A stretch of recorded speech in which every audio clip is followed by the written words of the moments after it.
Welcome to my channel. I love fashion, real estate, health, fitness, business, and all that good stuff. So welcome to the ride.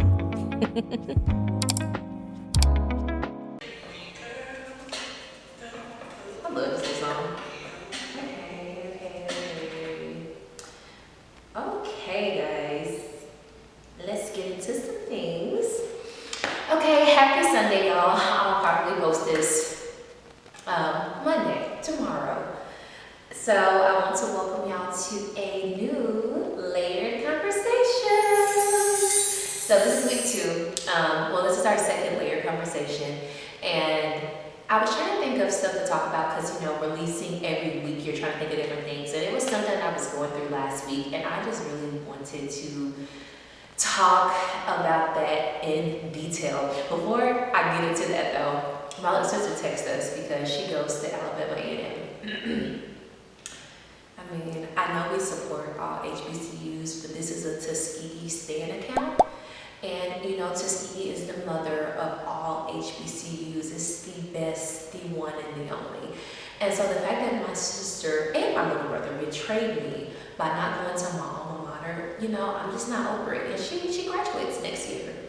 But I'm still not quite over that, so I have to roll my eyes every time I see it. But we are an HBCU household, okay?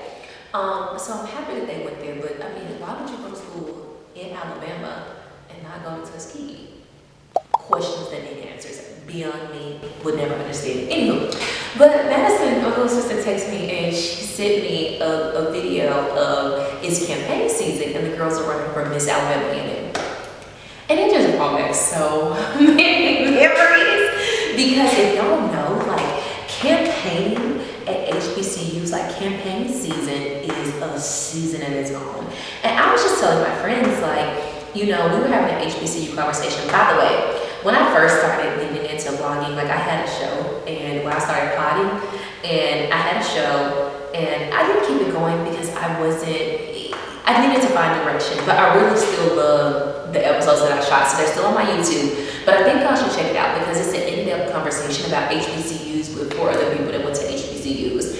And I forget what the name of the episode is called, but if you scroll down my videos, you'll see it. It's a conversation about HBCUs, I think is what it's called.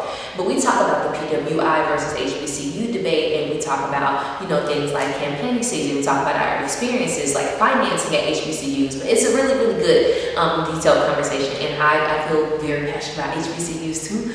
But, anywho, but we were just talking about HBCUs the other day, and we were talking about how, I was telling my friend, she went to Fort Valley, and I was like, girl, when I ran for Miss Tuskegee, so I was first attended to Miss Tuskegee when I was in school, and I was like, man, I remember I spent at least $4,000 on just campaigning, and she was like, what? And I was like, yeah. And so it brought us into the conversation about how some people feel like some HBCUs are elitist and all that, and it's you go on a defense so hard that you don't really want to acknowledge that. But anyways, I kind of understand what people are saying, because I'm just like, I need $4,000 right now. Give me that money right now. But it's just I remember, it's because that was the competition. And we, at my year, it was we were going at it. It was a lot. You have to pay for chat and choose. You have to pay for campaign materials, you have t-shirts, you have to run this campaign for 4 to 6 weeks, and it's expensive. Anyway. Do y'all have anything that if y'all could go back to school, you would or wouldn't do? Because, I don't think I was so hard on myself in college about making good grades, about being a good girl, about wanting to pledge and wanting to be Miss Tuskegee, that I feel I didn't do a lot of stuff that college kids do. I started doing that stuff in my early 20s, as opposed to actually doing it in college where I feel like you should. Do y'all feel that way? Because if I could go back, I don't know that I would run for Miss Tuskegee. And it's but I've done pageants since I was 5. So it's in a lot of ways, maybe I would have. I think I just would have put less pressure on myself, I would say, because campaigning season was so stressful for me. And I remember, I didn't win. I was first attended, and so the first loser. So I was first attended to Miss Tuskegee, so I was on the court, and It was like, so at our school we have, it's 3 people. So you have Miss Tuskegee, first attendant and second attendant.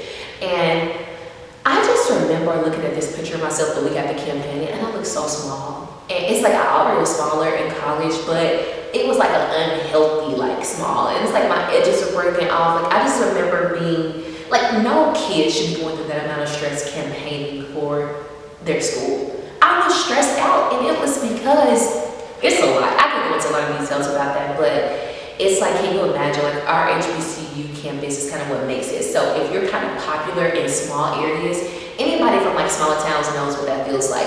And it was this program, y'all, when I was in school, and it was called Yik Yak. I hated it, and it was like people were saying such nasty things about me. Like it was so destructive and hurtful. Like I remember it got to a point where for like the last 2 weeks I cried every day because it was so much and it was so heavy, and I'm just like, why was I going through that as a kid? Like Yik Yak was kind of the equivalent of kind of like going viral on TikTok and getting ate up, and it was just the most outrageous things. It was like, oh, Nairi reminds me of an uppity rich black and white girl, like, and I saw Nairi sucking D on top of the corner, and I'm like, what? Mind you, that's another story. Either way, literally only dated like one dude in school. Like I kind of, entertained some dudes, but I only had one boyfriend in college. Like I really was a good girl. Like I really was. Like I did not have sex one time in college, full virgin all through college, everything. Like that level of like having to be like, I'm gonna prove to the world I'm a good girl. Don't know what the prize for that is, just saying. So, anyways, I'm just talking about my experience because it brought up so much. But yeah, like we spent all this money. I gotta post on my campaign stuff because, honey, listen, what Meg say in that song, you can check throwback pics, I've been there. Listen, okay, I was killing out with the campaign shoots, we had a lot of fun stuff. Anywho, so in the video, my little sister sent me, it was the campaign. It's like you're coming out, like where you're declaring that you're going to run. And it's just, we at HBCUs, like we have this culture, almost this like, when you're presenting yourself like this of kind of what we do, like when we talk and when we move. And I was just like, oh my God, we really were. And so the girl comes out and she was like, I am Amber Jones, vying to become your 77th Miss Alabama A&M, the illustrious, running on the platform, blah, blah, blah, blah, blah, blah, blah. And I was like, yo, why are we so extras of people? It was so cute, and it brought up so many memories, because I'm like, that's exactly what we do. Like, I'm Nairi running on the platform, same cast, I forgot what my platform was, whatever. And it's like, I'm vying to become your 86th Miss Tuskegee University. Like, wow. We go so hard. I love campaign season, but I feel like campaign season is fun for the audience too, or like the student body, because y'all get so much free stuff. Like we was giving away free t-shirts, we give away free food, we're doing all this stuff just to get your vote. Just to get your vote. So anyway, yeah, happy campaign season to all the HBCU students, to all the HBCU grads. Check in with me in the comments. Do you remember campaign season? Did anybody have like, because it was some exciting stuff going on in certain schools. Like some people did celebrity endorsements running for their schools, but yes, it's beauty in HBCU campaign season. But when I saw those girls out there, the speeches were on point, and they were running that mic, doing the walk and doing the talk and blah, blah, blah, blah, and I'm running on the platform, and I was like, oh my God, it just brought up a lot of my pageant days, but it really just, I was like, man, to be a student there at HBCU, one girl was on the cookout, we had a lot of fun. Campaign season is a lot of fun memories, and I remember just experiencing campaign season as a student. Like my freshman year, I remember, was it my freshman year or my sophomore year? I don't know, I remember this one girl, I think she was a Delta, and she was running, and I just remember they went to the patio, and she had like this big thing on the patio, they was giving away cake, barbecue, everything. I was like, this is crazy, like is this what it's like? Like this is, because I think I was a freshman at the time, I think. And so yeah, but campaign season is fun. And congratulations to all the girls who decided to run. They have it's a whole different ballgame now, right? Because they have social media. It's just, ooh, I don't think you've been able to compete with these new girls, because it's like, it's serious competition now. You gotta really come out. My little couple thousand probably wouldn't have done much at this day and time. Like, I don't know. But I imagine COVID probably changed a lot of that too. So I hate that a lot of kids didn't get to have like the campaigning experience because of COVID. But yes, HBCU campaign season is something serious, honey. You do not play. It is a serious time. It is crunch time for all the families, all the friends. And it's just a serious matter, okay? If you went to HBCU, you understand. If you don't, I don't know what to tell you, okay? But yeah, my little sister said that to me this week. I thought about it. So for this week, I just wanted to talk about advocating for yourself. Yes, I find myself as being a Black woman who was in corporate for like 6 or 7 years, and just being a Black woman in general, and I bet it stands for any minority, any woman, any minority in any field too. It's just, you find yourself always having to advocate for yourself. And what I found is the frustrating part for me is, like, or I feel like people wouldn't mind advocating for themselves if you're advocating in a space that's like, hey, we get $5 raises, and what I want is I want a $5.75 raise. I feel like that is like something like, it's like, I hate to do it, but I'm gonna advocate for myself because I want to. But what I found is that, like, no, like, you don't mind doing that, but I found myself advocating in a way that's like, no, hey, so what I've noticed is you're paying people to do the exact same job a different amount. Since we're doing the same job, why am I not being paid what they're being paid? And that's not me asking for even more. It's like I'm just asking for some equal treatment. That part of advocating for yourself is very exhausting. And it's like you feel like you're fighting for something bigger, but really you're just kind of fighting for like equity. Like you're kind of fighting for like fairness and for things to be equal and to just be treated like you want to be treated. And so I want to talk about that from some different avenues. And I think, again, when you're a minority of any type, in any setting, you're going to find yourself having to advocate. But advocacy also takes place in your relationships, your platonic friendships, your romantic relationships. Like, I want us, and especially women, like, you never stop advocating for yourself. Hear me and hear me good. Nobody is going to advocate for you the way you advocate for you. And you have to know that very early in your life. I knew that very early in my life. I knew that honestly as a teenager. That's why when I got to high school, and I ended up going to like this predominantly white high school at the time, and I knew coming in, I was like, I'm gonna be a problem for these people. Because I'm coming in knowing exactly what needs to be happening, and I'm gonna do it. I'm gonna stand up, I'm gonna speak up, nobody else speaks up, I don't care if it gets on anybody's nerve. But I feel like especially a lot of women learn that so late. It's like we get so timid. And if you're a Black woman, it's like we're afraid to be labeled the angry Black woman, or we're trying to navigate the stereotypes. And then if you're like, it's so many avenues it could go. But I feel like, as a Black woman coming in, you're trying to navigate that. So sometimes you may say, hey, I'm just gonna let this fight die down because it may not be worth it, you're trying to decide. Or if you're just a woman in general and you're in a space, it's kind of like, hey, I may just be lucky to be in here. Let me not put up a big fight.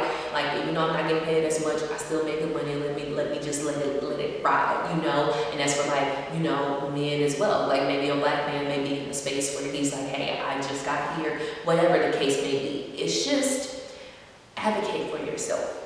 Because sometimes we love people that are strong advocates, and a lot of times we're on the receiving end of advocacy. So, for example, if you have somebody like me that comes in and there's 6 of us in a program, but I'm the one standing up and I'm like, no, we deserve better pay, and then they in turn give us better pay, right?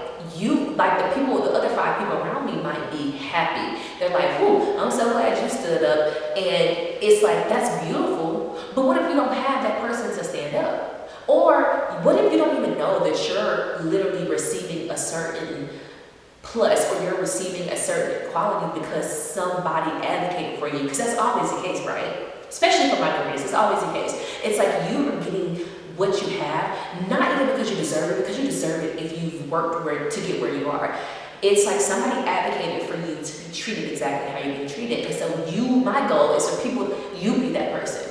You advocate for yourself. I don't care where you are. And I found myself almost crying last week because I was just like, I was sending this email to these executives and I'm going on, I'm like, of course you don't. And I was like, y'all are multi-million-dollar companies. Of course you don't see the value. The only person that gets screwed is me because I'm a little guy in this situation, that we were in. And it's just like, it's exhausting, but you have to, because you don't know if there's always going to be somebody advocating on your behalf. And I honestly, I say that personally too, and I was telling my friend this too, because she just is her second year being in the workforce. And, we were talking about, I was like, you have to advocate for yourself in the workspace, but also in your personal relationships.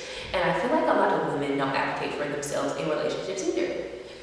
And that can go in so many different directions. So I won't go into that because I'm not here to really give advice. I just hate to see women not stick up for themselves.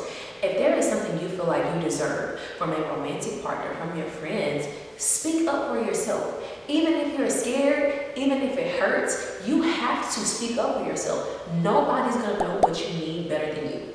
Literally, it's nobody walking this earth, not even your mom. If you do not advocate for yourself, nobody's gonna go harder for you than you. I don't care if you gotta do it with tears in your eyes. I'm sorry, I don't know why I've been playing music today, but one of my favorite songs to listen to if I just need to be encouraged. Do y'all remember that John Mayer song, Say What You Need to Say? Let me find that song. Because in the song, John Mayer is like, he's like, say what you need to say. And I think in the end he goes like, even if your hands are shaking, even if your faith is broken, do it with a heart wide open, say what you need to say. And he also says in that song, at the end of the day, it's better to say too much than never to say what you need to say.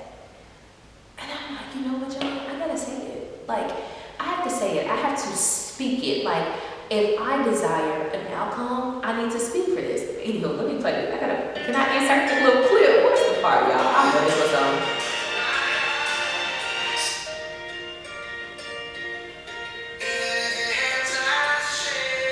See?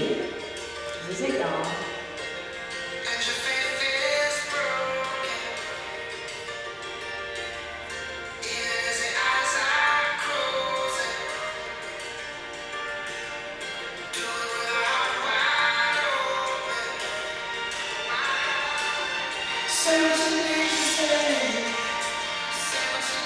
Gotta say what you need to say. You have to say what you say. Anywho, so I be having to listen to say when I need to have courage to speak up for myself. And yeah, that's just my message for today. I wasn't gonna make later conversations long today. I found myself in that space last week, and I was just like, man, the world would be a better place if a lot of people weren't scared to advocate for themselves more. I feel like people would have healthier friendships, people would have healthier relationships if they're able to just say what you need to say and advocate for yourself, because nobody else is going to do it. Now, the other part of that sucks is it is exhausting. Because like I said, sometimes you'll find yourself, my friend was worried. She was just irritated because she was on her birthday, she was she's not one of those people that just enjoy romantic things, but her needs are changing. And she was like, and now I think I kind of want a flower or something every now and then.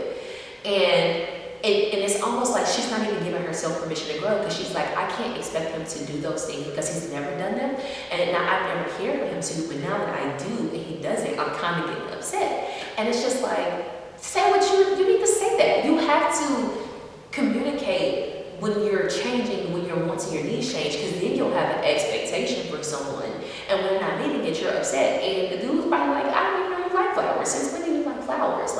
You need to say that. And she's just like, well, he's kind of going through stuff. I know he doesn't have the money, blah, blah, blah, blah. And it's like, yeah, but at the end of the day, you're going to keep saying, oh, I enjoy these things now, but I'm not going to say it. Oh, I like this now. I'm not going to say it because I don't want to be a hassle. I don't want to. And it's just like, man, listen, advocate for yourself. Say it. At the end of the day, flowers, you can get nice flowers for $20. Every now and then he has $20. You didn't ask for it every month or every week. But if that's something you enjoy, you have to speak up with yourself. And you can't say, oh, well, because I didn't expect that as a person, now I'm changing. Like, I don't want to put this much pressure, because it's like we take what happens with a lot of people is we carry what other people need or their want or their desires more than our own. And we end up in a pickle doing that. And then we wonder why things are happening to us or why things are not happening for us. My advice is this. John Mayer said it. Say what you need to say. Advocate for yourself. Stand up for yourself, no matter how you feel. And at the end of the day, it does not matter if you have to do it crying. It don't matter if you have to do it scared, if you have to do it through an email, through a text, or whatever. And guess what? Even if you lose, even if you do not get your outcome desired, you have now put them folks on notice. And that's important. Let them know where you're coming from, let them know where you stand, and let people know that you're not afraid to advocate for yourself. And so I will say this, you know your best interest, you know what's best for you, and if you don't, figure it out. And as the new kids say, you better stand on business about those interests. But yeah, like, in what ways, I guess I just want to hear some feedback too. Like, in what ways do you feel like you have to advocate for yourself? Is it at work? Is it in corporate? Do you feel like you have to advocate for yourself into being a minority? Do you feel like you have to advocate for yourself for being the smallest? Do you feel like you have to advocate, like, in what areas? Because there's so many areas where advocacy is needed. And it's just like, for you though, like, some people are like, maybe it could be in your field of sport. Like, you don't want to advocate for yourself because you don't want to ruffle feathers, but sometimes ruffling feathers is exactly what's needed. So don't lay down and die. Advocate for yourself, and that's just the message that I wanted to send this week. So thank y'all for tuning in for another week of layered conversations, and I will see y'all next week. I don't know what I'm going to talk about next week. Throw me some topics. And let's talk about it, let's chat about it, let's get to it. I am doing mini segments throughout the week now because I kind of want to break up the health and real estate segments, so I'll be doing those bi-weekly. So if y'all want to tune into those, I will have bi-weekly real estate segments just to kind of give an updated real estate market, what's happening in my real estate career, what to do if you want to become an agent, and what my experience has been this past year so far. And then health, we are doing, I have a group called Small Percentage, so we'll be doing health check-ins, bi-weekly as well. Maybe do some health challenges, talk about our workouts. Me and my friend are currently doing until for the next 3 months, we're challenging ourselves to do a health journey, and because we always work out. We work out very hard, and then we're upset that we're not seeing results. And so we're like, every Saturday, she wants to become a runner, and I've always kind of enjoyed running. So we're doing hot girl walking runs. So we ran like 4 miles yesterday, and she's getting good. Like, this is week 6. Like, we messed up 2 weeks because we just did a regular workout last Saturday because we had stuff going on.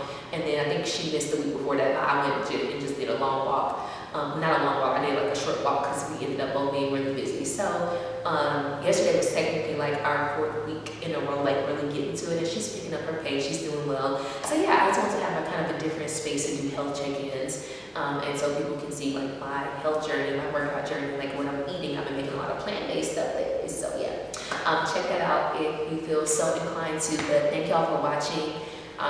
So appreciative. We are now, I think, like 86 subscribers in. Okay, we're about to be at 100 very soon. But like, comment, subscribe, share, and I will see y'all next week. Toodles. So, have you subscribed yet? Click that button and tell a friend to tell a friend.